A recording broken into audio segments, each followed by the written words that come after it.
Ration card बनाने का काम किया। और आज मैं इस बात को सच कह सकता हूं कि आज जो है राशन कार्ड में महिला हमारी जो है वो मुखिया है और उन्हीं के नाम से राशन कार्ड बनाने की योजना शुरू हुई है। आज उन सबका लाभ भी मिल रहा और इसमें भी संगति जाती में उसकी भी चर्चा कर। कई ऐसे विषय आते थे, हम लोग क्षेत्रों में जाते थे कि राशन की जो व्यवस्था थी वो पुरुष कहाँ भेज देते थे पता नहीं चलता था, नारियों को बात को पता नहीं चलता था। बहुत बार क्षेत्रों में शिकायत होती थी, लेकिन आज हम लोग जहां भी जाते हैं कोई नारी इस बात की शिकायत नहीं करती कि हमको राशन नहीं मिलता है। हम क्योंकि उनको ही अधिकार, उनको ही सम्मान दिलाने का काम मोदी जी ने। मैं आज इस बात की चर्चा जरूर करना चाहता हूं कि आपने देखा होगा कि नारी के सम्मान के लिए आज हमारी सरकार 181 वन स्टॉप सेंटर बनाया। ऐसी हमारी महिलाएं जो घरेलू हिंसा के कारण वो घर से लोग बाहर निकाल दिया करते थे, उनके लिए कहीं कोई अवसर नहीं रहता था, लेकिन हमारी सरकार ने, देश के यशस्वी प्रधानमंत्री जी ने 181 सेंटर स्थापित करके ऐसी महिलाओं को समुचित स्थान पर पहुंचाना, जो हमारा केंद्र बना है, जिला मुख्यालय बना, वहां पहुंचाना और अगर जरूरत पड़ी तो उनको मजिस्ट्रेट के सामने प्रस्तुत करना, जरूरत पड़ी उनके घर जो है उनको सुरक्षित पहुंचाने का काम हमारी सरकार कर रही है। आज 1076 हमारी सरकार ने टोल फ्री नंबर जारी किया। ऐसी महिलाएं हमारी जिनको कोई संकट हो, किसी प्रकार को उनको लगता है कि हम असुरक्षित हैं, उस टोल पर फोन करती है, वहां उनकी सुरक्षा के लिए हमारी सरकार उनको पूरी तरह है और उनको पूरी तरह से सुरक्षा देने का काम कर हर प्रकार से कैसे वो सुरक्षित रह सके, कैसे सुरक्षित रह सके, कैसे उनको अधिकार मिल सके, कैसे उनको सम्मान मिल सके, इस दिशा में हमारी सरकार ने हर समय कदम उठाया। मैं आज के इस अवसर पर इस बात को भी जिक्र करना चाहता हूँ। नारी वंदन अधिनियम 1996 में लोकसभा में हुआ था। 27 साल से ज्यादा हो गया, 5 प्रधानमंत्रियों को कार्यकाल बीत गया, लेकिन किसी ने सुध नहीं लिया।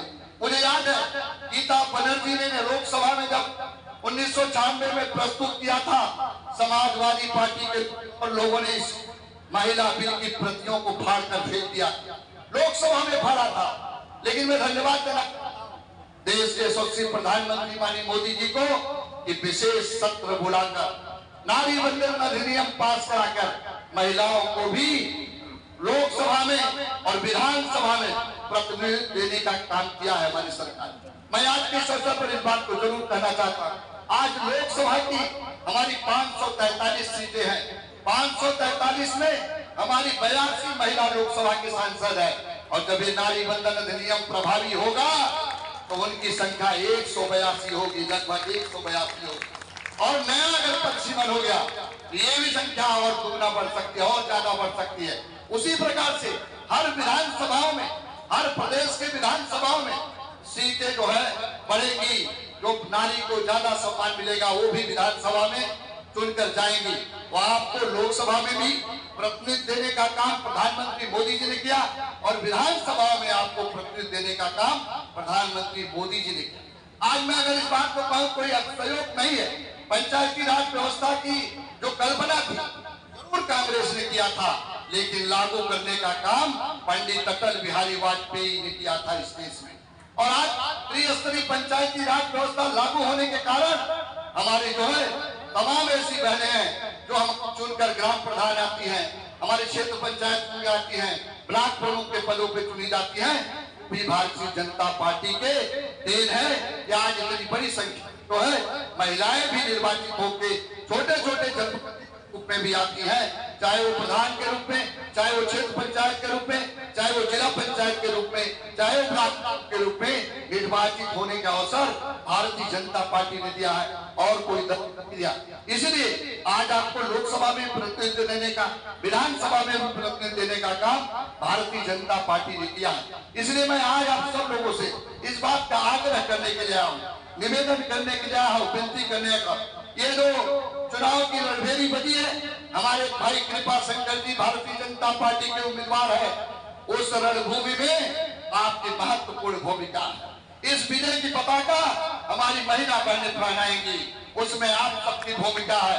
आप सबको आज इस बात का संकल्प लेके जाना है कि भाई कृपा शंकर जी को हमारी जो महिला बहनें वो इतना ज्यादा जो है समय निकालकर प्रचार जो है गांव घर घर गलियों गलियों जाकर लोगों को जगाकर बताकर भारतीय जनता पार्टी के पक्ष में वातावरण बनाकर वोट दिलाकर मुझे पूरा विश्वास है कि आप लोग निश्चित रूप से पूरे लगन के साथ, पूरे मेहनत के साथ, पूरे परिश्रम के साथ इस विजय, इस युद्ध के मैदान में की पताक फहराने में आप सबकी महत्वपूर्ण भूमिका का निर्वहन भी आप सब करेंगे।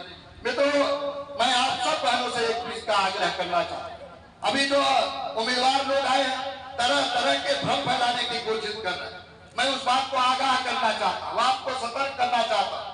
जहां भी ये विषय आता है आपको सकारात्मक रूप से पक्ष रखना चाहिए पार्टी।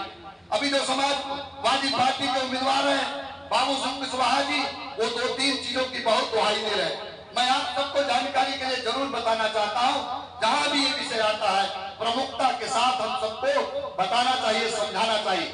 आजकल बाबू सिंह कुशवाहा जी कह रहे हैं कि संविधान खतरे में है, संविधान खत्म है, ये लगातार बोल रहे हैं। कह रहे हैं आरक्षण खत्म कर देगी भारतीय जनता पार्टी। ये 2 चीजों की दवाई दे रहे हैं। जहां हमारी महिला बहनें मिले, जहां ये अगर सवाल पैदा हो, उनको समझाने की जरूरत है कि भारतीय जनता पार्टी ने हर समय संविधान में विश्वास रखा। भारतीय जनता पार्टी हर समय संविधान में विश्वास रखा है। भारतीय जनता पार्टी संविधान में आस्था रखती है, विश्वास रखती है। भारतीय जनता पार्टी कभी संविधान के खिलाफ कोई काम नहीं किया। लेकिन बाबू सिंह कुशवाहा या उनके लोग जो प्रश्न कर रहे हैं उसका जरूर आप उत्तर दीजिएगा कि बाबू सिंह कुशवाहा जी आप बताओ कि कर्नाटक में धर्म के आधार पर जो आरक्षण हो रहा है, कांग्रेस की सरकार वहां धर्म के आरक्षण दे रही है, धर्म के आधार पर आरक्षण दे रही है, तो संविधान को तार-तार कौन कर रहा है? जबकि बाबा साहब भीमराव अम्बेडकर ने जो संविधान दिया है उसमें ओबीसी, एससी, एसटी के लिए आरक्षण की व्यवस्था दिया है।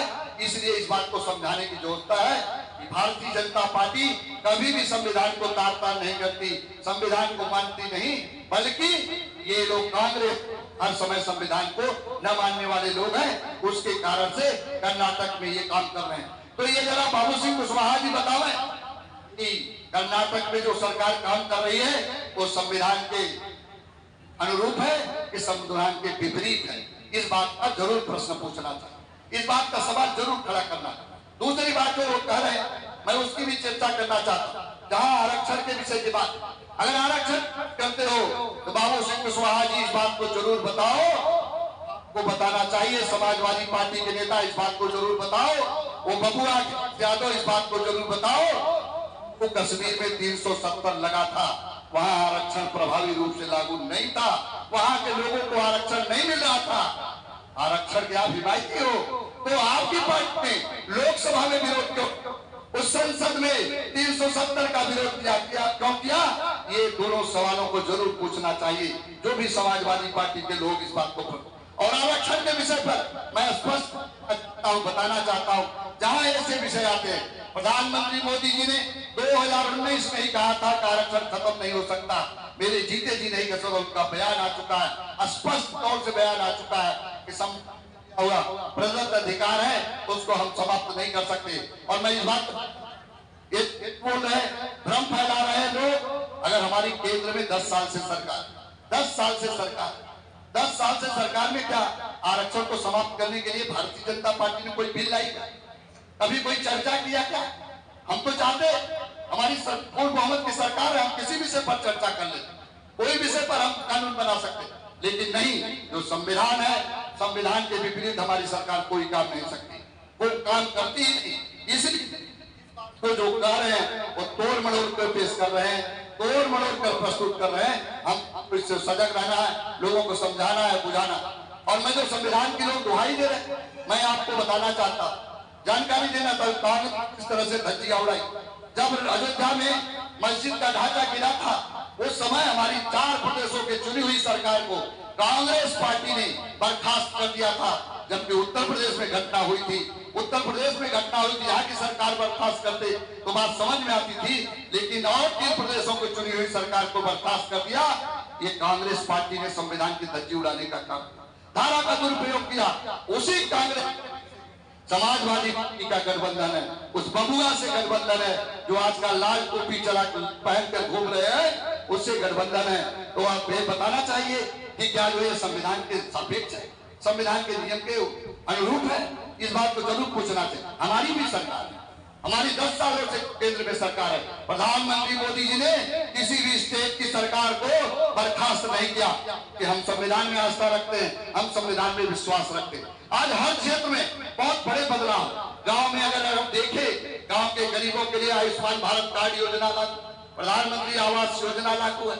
आज जो है स्वच्छ भारत मिशन के अंदर गांवों को शौचालय दिया, गांव के किसानों को किसान सम्मान निधि से आच्छादित किया जा रहा, हर घर को नल की सुविधा दी जा रही। ये तमाम प्रकार की योजनाएं, उन सब की हमको लोगों को चर्चा करनी चाहिए, लोगों को बताना चाहिए। भारतीय जनता पार्टी के माननीय प्रधानमंत्री मोदी जी ने किस तरह से देश में देश की पहचान नई ऊंचाई पर लेकर जाकर खड़ा किया।